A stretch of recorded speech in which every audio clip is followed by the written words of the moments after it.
I'm out again today doing some more landscape photography. I've had this composition framed up for quite a while and I've been stood here witnessing dramatic changes in weather. There's been some rain, the wind is picking up, there's been dark, moody conditions, some low cloud, there's been some wonderful sunlight lighting up the reeds and trees in front of me. And I can't help but think is the importance of taking shots at golden hour in landscape photography overemphasised. So it's something I want to talk about in this particular video. I'm going to take another shot here. The conditions are changing literally every few seconds.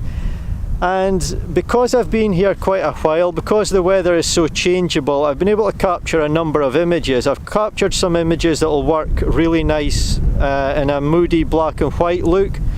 I've captured some images that will work very nice in colour when the reeds and trees were wonderfully lit up.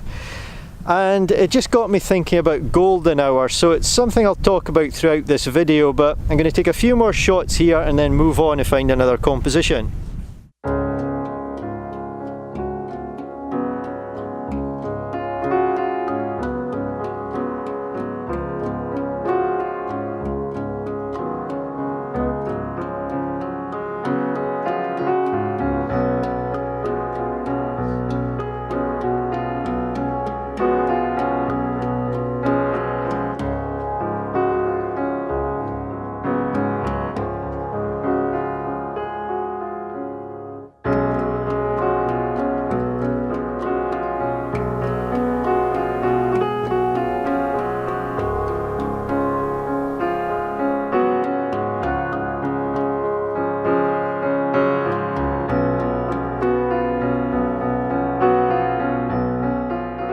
To be clear, I do think golden hour is a fantastic time for landscape photography. You can get some wonderful light, some wonderful colour in the sky, and it's an amazing experience just to be out at those times, seeing the sun come up in the morning, seeing the sun set at night, and the good light that's associated with that. It can be wonderful just to experience it, and you can also hopefully capture some wonderful images. But I think if you're new to photography, doing research, reading books, watching videos, etc., reading articles online, too much emphasis can be placed on golden hour in my opinion.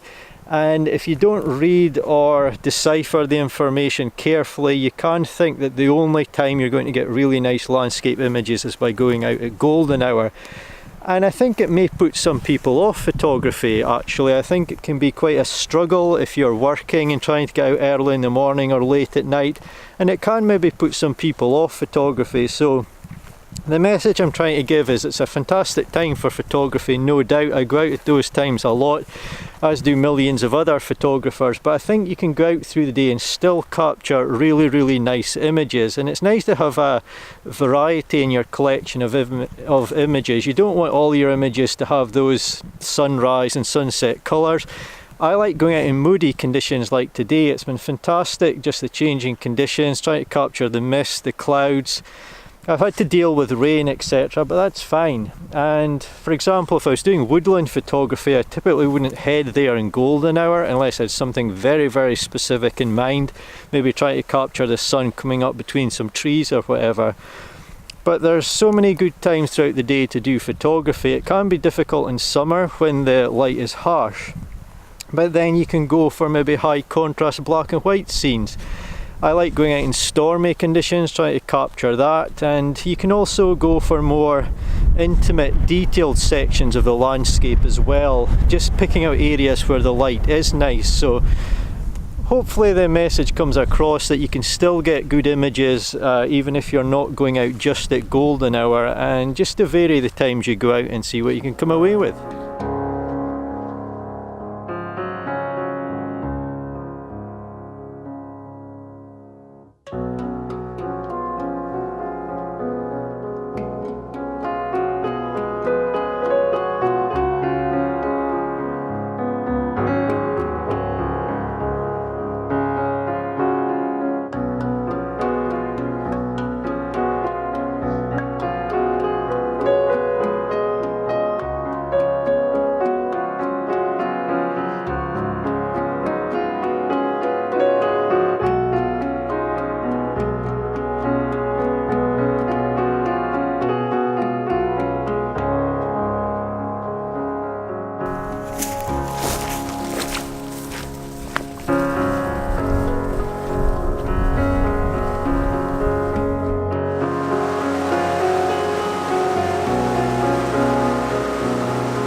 Behind me here is the wonderful scene that I've just been trying to capture. As you can hear, the flow of the water was strong and was creating lots of noise, so I thought a voiceover would be best for this section.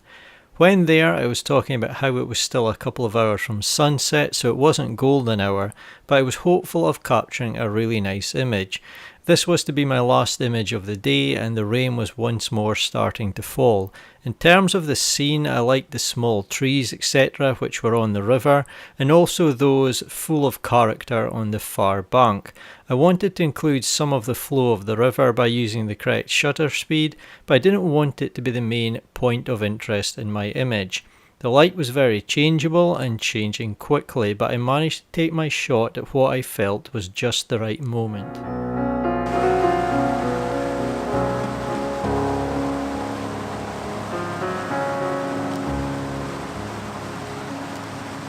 To end this video, I'd like to briefly mention my 2019 calendar. I take great pride in printing my own images for sale. You can see a little of what goes into that in a video which I'll link in the description. I use high quality fine art papers and pigment inks to produce images on a quality printer which will last a lifetime. By producing my own prints on my own calibrated setup, I have full control over the process, and I am able to ensure the prints reflect my edited images with a high degree of accuracy. When producing my calendars, I have, as I always do, used a company to print these due to the quantity and also the design of calendars in general. This means I lose some of the control and the ability to ensure each image prints perfectly. However, I am still pleased with the quality of my calendar. I have to keep in mind that it's a calendar which people will display and use and potentially make notes on for 1 year. If I tried to make the image quality reflect my own prints, the price would simply be too high, and also people wanting that quality would just buy one of my prints. All that being said, I am pleased with the quality and have tried to produce something which can be bought at reasonably low cost. It features some of the images you may have seen me capture in some of my YouTube videos, and also a selection of images I've taken when not working on videos. I've tried to keep the calendar design simple yet useful.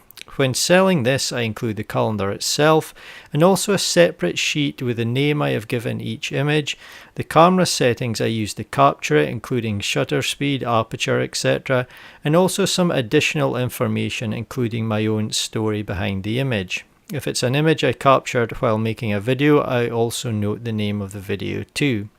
So if you're interested in purchasing a calendar, I've put a link in the description of the video.